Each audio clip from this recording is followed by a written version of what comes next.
Hello. I don't like this angle.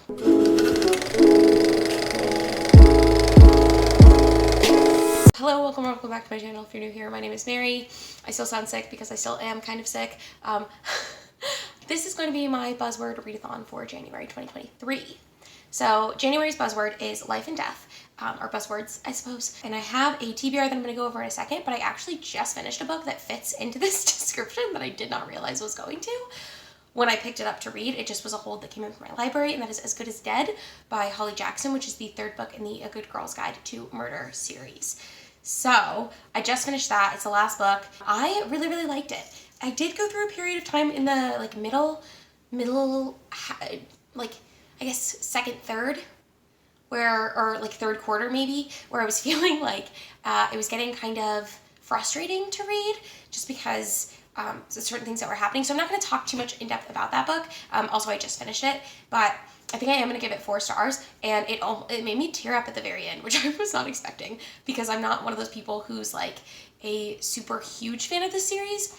Actually, I think I read the first 2 books pretty much back to back last summer, and I hadn't really revisited them since, so I kind of forgot a lot of the characters and key pieces. There are a lot more characters in this book than I remembered there being, but A Good Girl's Guide to Murder, the series, is about this girl, Pip, who lives in this small town. In my version, it's in Connecticut, but I think there's also a version that's set in the UK. But she has a podcast that she starts during the first book where she's going back to resolve an old crime that has happened in her town. And then the second and third books also follow similar crimes, or they follow different seasons of her podcast. And I don't want to give too much away, but the third book is like she is kind of at the center of the crime, and I don't think that's too much of a spoiler to say. It's really interesting. I've never read the Poppy War series, but a lot of people say that the Poppy War series is interesting to follow because you watch this character turn more and more morally gray as you read it. And I think a similar thing happened in A Good Girl's Guide to Murder, which is what made it so interesting to read, is you get to see where Pip started versus where she ends up, and her transformation as she's like growing up, getting more involved in these crimes to solve these crimes and having more like experience with them is fascinating. So I really, really liked that book. That's the first book that I finished of 2023. Happy 2023. You're going to watch this sometime towards the end of January, I think, but happy 2023. I'm sorry this room is a mess.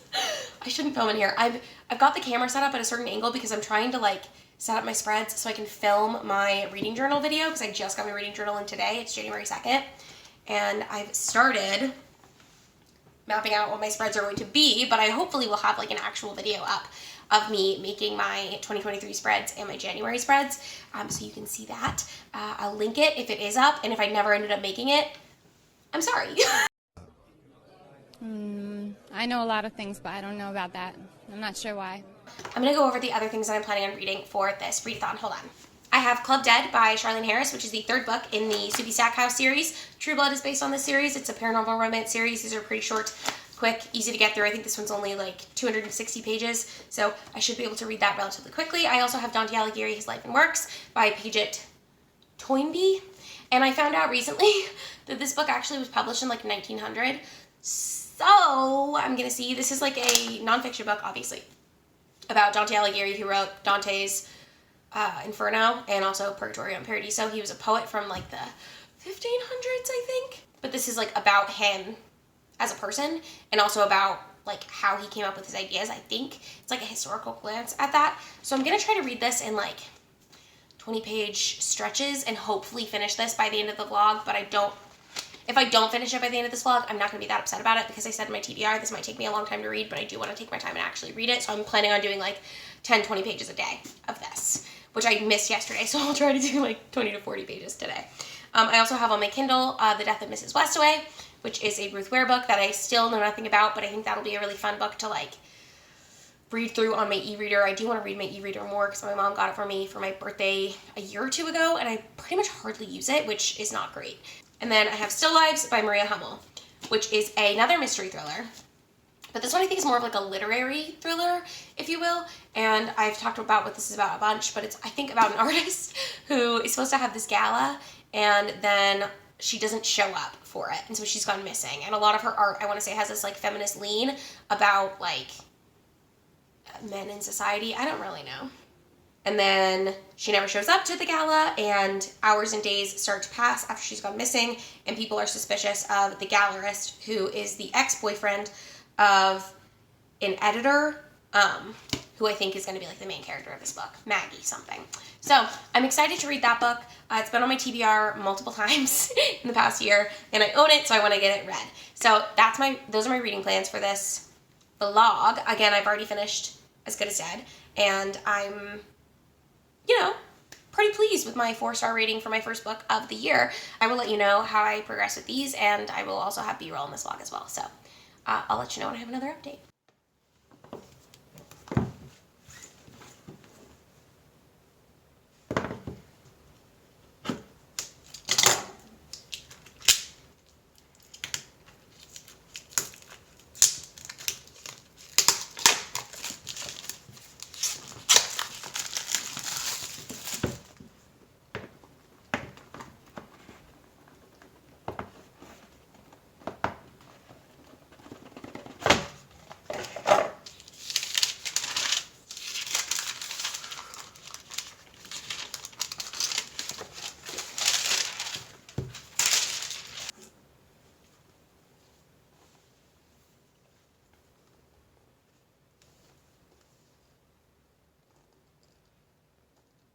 Hello friends. I look gaunt. I'm so sorry. I think it's just like the hair in a bun and like the gray eyeshadow. Anyways, I wanted to let you know that I finished Club Dead last night, and I'm gonna give it 3 stars. I give pretty much all of these books 3 stars. There was a part in it I really, really didn't like, and it made me feel like really icky and gross, talking about, or like thinking about what was happening. But I appreciated that the author seems to be seemed to use, I don't think it was a necessary scene, but I think the author is using it as like she's not excusing it, if that makes sense. At one point it did kind of seem like she was excusing the behavior, but it feels like the character is like learning that maybe that isn't a type of behavior that they should accept. And it also seems like perhaps we might be getting the introduction of a different love interest into the series, which is very interesting. So, like I mentioned, this is a vampire romance series about Sookie Stackhouse, who is a bartender in a small town in Louisiana, and in this world, vampires have come out of the woodwork and said, hey, we've been real forever, and so now there's this thing called True Blood that they drink, that can be offered at bars and stuff, and they don't have to, feast on humans anymore. And that's why they were able to, come clean and come out into the community. And so Sookie meets this vampire named Bill in the first book, and they sort of have a romance. This is book 3, and things with Sookie and Bill are not really going that well. So that was interesting to see. And it's also interesting because Bill keeps getting into situations that Sookie is having to, help him with. And the reason that Sookie is of value to the vampires is because she can read minds. She's a telepath. And she can't read vampires' minds, but she can read humans' minds, and humans interact with vampires a lot, and so she can pick up on things because she can do that. But anyways, I finished that last night, and I started this morning The Death of Mrs. Westaway because I got an audiobook of that as well. So audiobooks are really how I've been able to get through things. Yesterday I finished Club Dead while I was working on my bullet journal spreads, and this morning I just listened to the beginning of The Death of Mrs. Westaway while I was getting ready for work, which I have to leave here in a second. So I'm just going to very quickly run you through what The Death of Mrs. Westaway is about. So it's about this girl who is 21, and her mom died a couple years ago, and so she, since then, had to drop out of, she called it college, it's high school because it's set in the UK, when she was 18, right before she took her final exams, so she never graduated, and she also has to,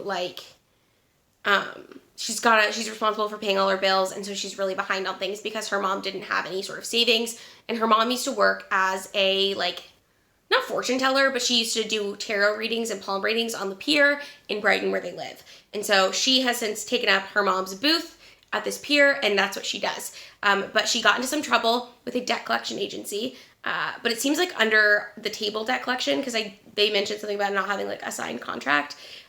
So she owes a lot of money in interest on this money that she borrowed a year or so ago, that she's already paid back the money that she borrowed 4 times over, but she still owes triple that in interest, which is insane, but it's a loan shark thing. So she is trying to figure out what she's going to do with the money, and then she gets this letter that her grandmother has passed away and she is a beneficiary of this estate, except for the name that they give her grandmother is not the name that her actual grandmother had, so she knows it's not actually her relative, but that's what the death of Mrs. Westaway is. So Mrs. Westaway has died, and this girl's like, well, I don't think I'm actually related to you, but I think she's gonna go and try to collect her inheritance. So I'm really interested to see where this one is going. Like I said, I like the way that Ruth Ware writes her things, and also it's narrated by the same audiobook narrator that has done One by One by Ruth Ware and also The Turn of the Key by Ruth Ware. I really like this narrator. I don't know if other people do, but I feel like she does a really good job of narrating Ruth Ware's books. So for me, it's a plus. But I'm gonna go to work and I will let you know when I have another update.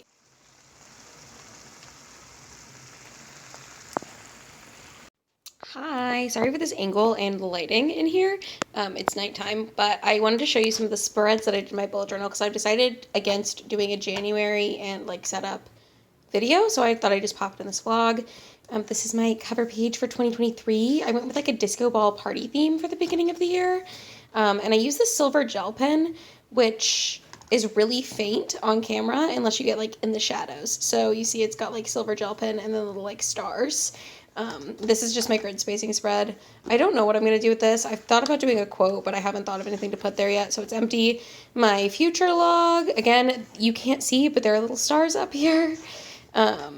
This is my goals spread. So this is YouTube, and then this I'm going to fill out for my like life goals and things that I want to get done this year. This I'm keeping track of all the buzzwords for Buzzwordathon because I do want to participate in that this year. So I just have all of the months, and then I haven't written them in black pen because I'm out of black ink. I'm out of ink in all of my black pens, so I need to buy more, but these are all penciled in right now. And then I've started, again, my bookshelves. I started doing this last year and never kept up with it, but I want to do it this year. So I've read 2 books so far. I've got As Good as Dead and Club Dead. And then I'm doing it based on rating this year. So 5 stars are this dark green, 4 stars are this royal blue, 3 stars are this yellow, 2 stars are purple, and 1 star is this like hot pink magenta color. And that way, hopefully, I'll have a very colorful shelves. And then I saved a couple of pages for that because I usually read, the last couple of years I've read 160 something books. So the goal is if 50 can go on each bookshelf, which I don't know if that's even true because I didn't sketch them all out this time. But if I can do 50 here, 100, 150, 200, so that way I'll have some books done. And then I also, if you saw, sorry, I keep flipping back and forth, I have like a little knickknack. That's a vase. I don't know. I was just like messing around. So I'm going to do like knickknacks on each shelf too. So that way, hopefully I can have like 4 full shelves of books. This is my exercise log. I've never done this before, but I have like types of exercise. So I joined a gym in December actually, but I'm going to start tracking it. It's at my job, so it's only open like during the week and like Monday through Friday from I think 6 a.m. until 7 p.m. So I have to go either before work or after work, pretty much is how it works, which I guess is how everyone works out, but I don't know. It's just not, it's like very limited hours. So I have class in red, orange is cardio, yellow is arms or upper body, blue is lower body. Green is full body, purple is an at-home workout if I do like yoga or something at home, and then pink is an outside workout, like if I go for a walk. That's sort of how I'm doing this, because I do want to start working out most days, like moving a little bit. So as you can see, I have an at-home workout up here because I did yoga yesterday when my office was closed because it was observing New Year's Day, and then pink today I went and did some cardio. So that's what we got going there. I'm recycling this. This is probably going to be like either 5-star predictions or books that get 5 stars, something like that, because I do want to prioritize this being a reading journal. And these are my January spreads that started. These are all just penciled in. I haven't gone over them with pen. But you see how you can like really see this? When I go over with the gel pen, you can't see it anymore. But I picked a quote from RuPaul that says, "That is the key to navigating this life. Don't take it too seriously. That's when the party begins." So I thought that would be fun. Because again, this is like party spreads. I want to show you, look how many pages this is compared to my last year's reading journal. So this one is like double or more than double the number of pages, which means I am going to be hopefully doing like actual book reviews, and I want to do spreads for like every readathon that I do and stuff like that. So this is my just like calendar spread. I'm going to keep doing my uploads over here because that was helpful, and a to-do list for the month because that's helpful. This is my TBR, so I have my game, I have buzzword, books that I'm reading for the buzzwordathon, and then I'm doing the whodunit readathon this month. Spoiler, that vlog will be up at the beginning of February, I hope. And then I just used some washi because I thought it was pretty. Anyways, this is, I don't know what this is going to be, but this is my first week, and I'm going to fill in the rest of my weekly spreads, I think. I just did this because I needed it right now, and I don't know what I'm going to do with the rest of this. So once I've done the rest of my weeklies, or like mapped them out, kind of, I'm going to do my stats. So that's all that I've done so far in this, but this is the journal. I'll link the one I got down below. It's from Notebook Therapy. I think it's called like Moonflower or something. The Tsuki Moonflower. I don't really know. But this is it. And I'll have inserted the unboxing clip at some point as well, because I took a clip of myself unboxing it and then didn't end up using it. But that's that. I just wanted to let you know. Hello, same angle, different day. I'm still running late as always, but I wanted to let you know that I did finish The Death of Mrs. Westaway on, it's Thursday. I finished it on Wednesday morning, and I really liked it. I thought it was really, really good. I gave it 4 stars. I think it's my least favorite Ruth Ware that I've read so far. It's my 3rd one, and I kind of want to read the rest of her backlist and her newest novel, The It Girl, because I haven't read that yet, and then do like a ranking of Ruth Ware's books, because she is probably my favorite mystery thriller author. I feel like all of her plots are really like well thought out, and I wasn't sure how I was going to feel about her older books, because her 2 newer books are the ones that I've liked. And I've heard some people say that like they only liked her older ones versus her new ones, or they only like her new ones and they don't like her old ones. So I really liked it. I thought it was pretty slow paced. Definitely she focuses a lot on like creating an atmosphere and like building up character work. But I feel like the difference between her and Lucy Foley, and I don't mean this as a dig because a lot of people love Lucy Foley, she just hasn't always worked for me. I think what Ruth Ware does really well that I don't feel like Lucy Foley does as well is pacing. So I feel like Lucy Foley's books are very like stop, go, stop, with like reveals coming out and things happening. And I feel like Ruth Ware does a better job of like ramping up. And the reason this is my least favorite of her books that she's done, that I've read so far, is because I feel like this one was a little more stop, go, stop than her other ones that I've read have been. So take that with a grain of salt, obviously. Also, I've mentioned this before, I like being able to call the ending of a mystery thriller because I feel like that means that it was something that was given as clues to the reader. The reader could have figured it out. This one I felt like was pretty obvious. So I figured out both the twists right away. One of the twists, after I'd figured it out, she started putting red herrings in, and so I was like, okay, so maybe I'm wrong and my like gut instinct is incorrect, but I was right. So I thought that was interesting, but I did think it was fun because the other twist that I was right about, it was just a fleeting thought that I had where I was like, oh my god, what if this is what happened? And then it was what happened, and I thought it was fun. So I liked it. That being said, I'm finished with that book now, which means I have 2 books left for this vlog. Dante Alighieri, His Life and Works. I have not even started. I really need to start because I wanted that to be something that I was reading a couple pages of, like 20 to 25 pages of every day, so that way I would finish it, but I just haven't sat down and physically read anything in a while. I have read some of Still Lives by Maria Hummel. I read some Tuesday night. Well, I couldn't sleep, so I was trying to go to bed, and I read a little bit before bed. And that, I think I've mentioned, but I'm just going to go through again really quickly, is about a woman named Maggie who, she works at this art museum in Los Angeles, and the night that the book starts, they're having a gala for this avant-garde artist named Kim Lord, and Kim Lord is doing her newest exhibit where she has painted herself as famous dead girls. So like the Black Dahlia, what is it? O.J. Simpson's wife, Nicole Brown Simpson, I think is her name. So all of that is like her newest shtick that she's doing. We also find out that Maggie's ex-boyfriend, who she moved to Los Angeles with, and they were together for like 5 or 6 years, and she thought she was going to marry him, he left her at some point and now is with Kim Lord. And it's unclear at this moment if he left her for Kim Lord or if they just broke up and he dated Kim Lord.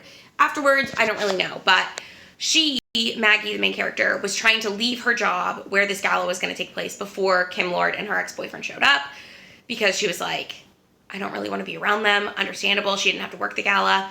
And then people who she works with are asking her for help with various things because Kim Lord has not shown up yet, and she was supposed to have interviews before the gala started, and the gala is about to start and she's not there. So now she has to go to the gala. Maggie does, the main character, I think, is what's going to end up happening. And we're going to find out what happened to Kim Lord. So Maggie at this point just thinks that it's a stunt, like a publicity stunt that Kim Lord is doing, because it sounds like something she would do. And that's where we're at with this book. So I'm really liking the way it's written. It almost has like a gothic tone to it, or like a noir tone. I don't know if that was just like the mood I was in when I was reading it, but I like it so far. I like the writing style a lot. I don't know how else to describe it besides that. But yeah, I will let you know as I have updates on that, and then hopefully I will read some of John Taylor Gary's life and works so that I can update you on that as well. But I am the shadows.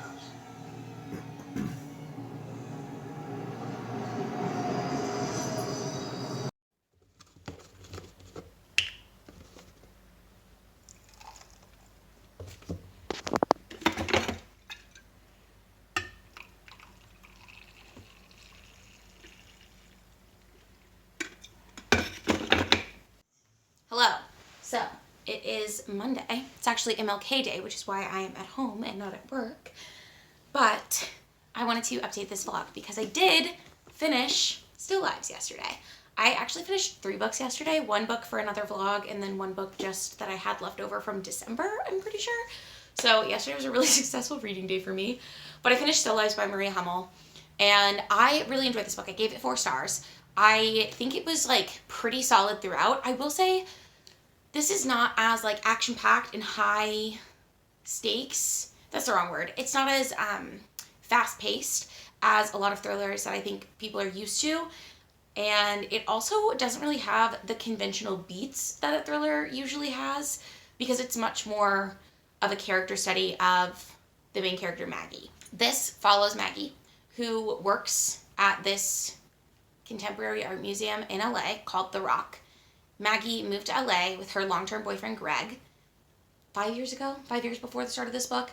And within a year of this book starting, Greg has left her and begun dating a very famous artist whose name is Kim Lord. And at the museum that Maggie works at, Kim Lord, when we open the book, that day is supposed to be a gala for Kim Lord's artwork.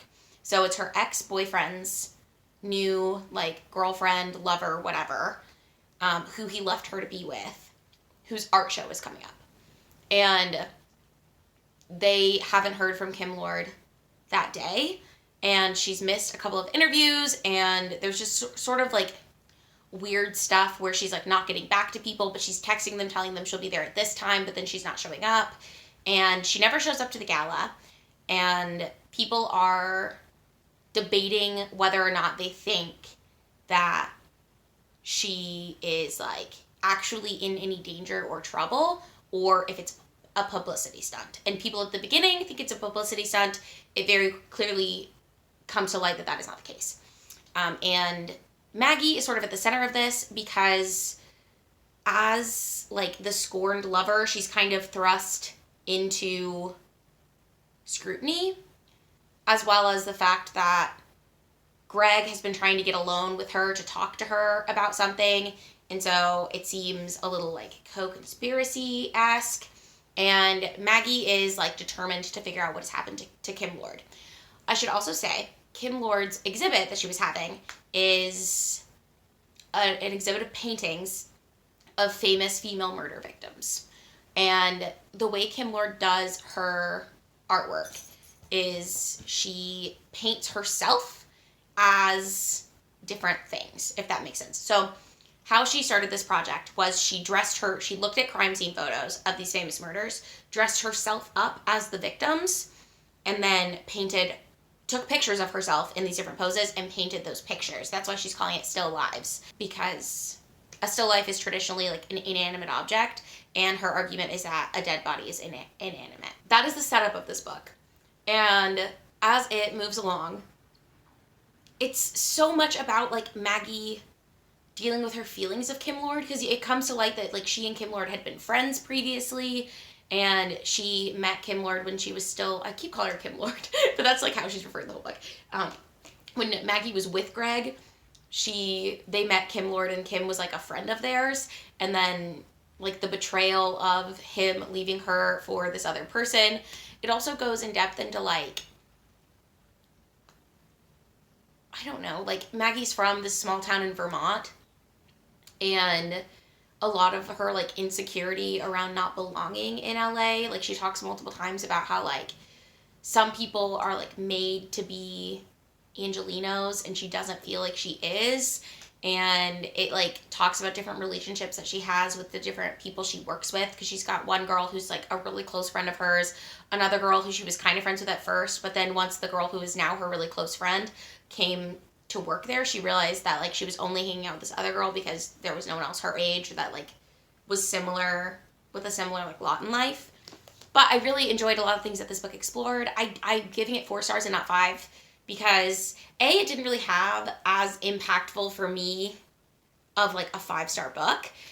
Also, I thought it was kind of slow. Like, it took me a while to get into it and really, like, read it. It's not that long. It's less than 300 pages, but this book took me almost 2 weeks to read.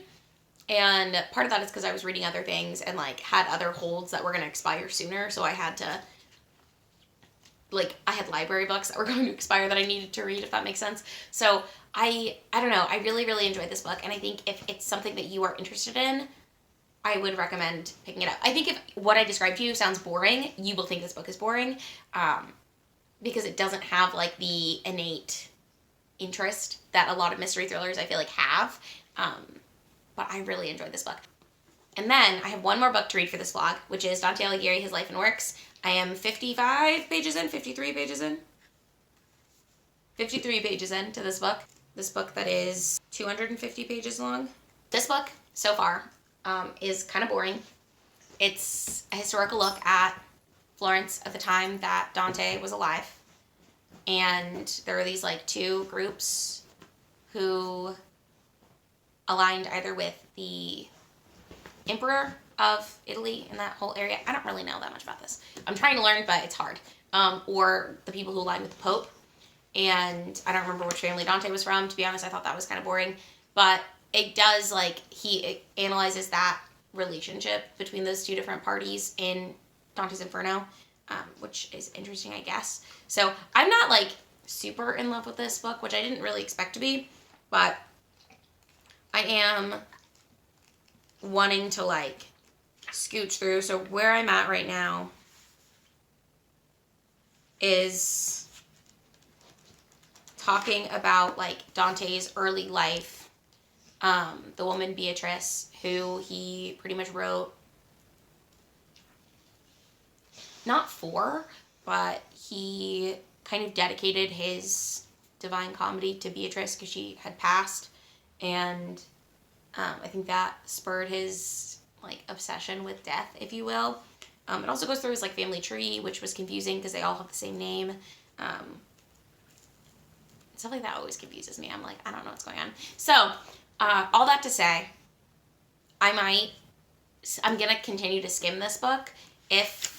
I know when this video is going up, this video should go up the 22nd, I think is the date, a Sunday. So, like, a week from now. And if I finish this before then, I'm going to keep reading it. And if I finish this before then, I will give you some final thoughts. If not, I will not give you final thoughts on this. That's it, though. If you liked this video, if you liked it, let me know down below if you've read any of these books and how you felt about them. Also, let me know if you participated in Buzzwordathon, what you read for it. And I will see you in another video very soon. Bye!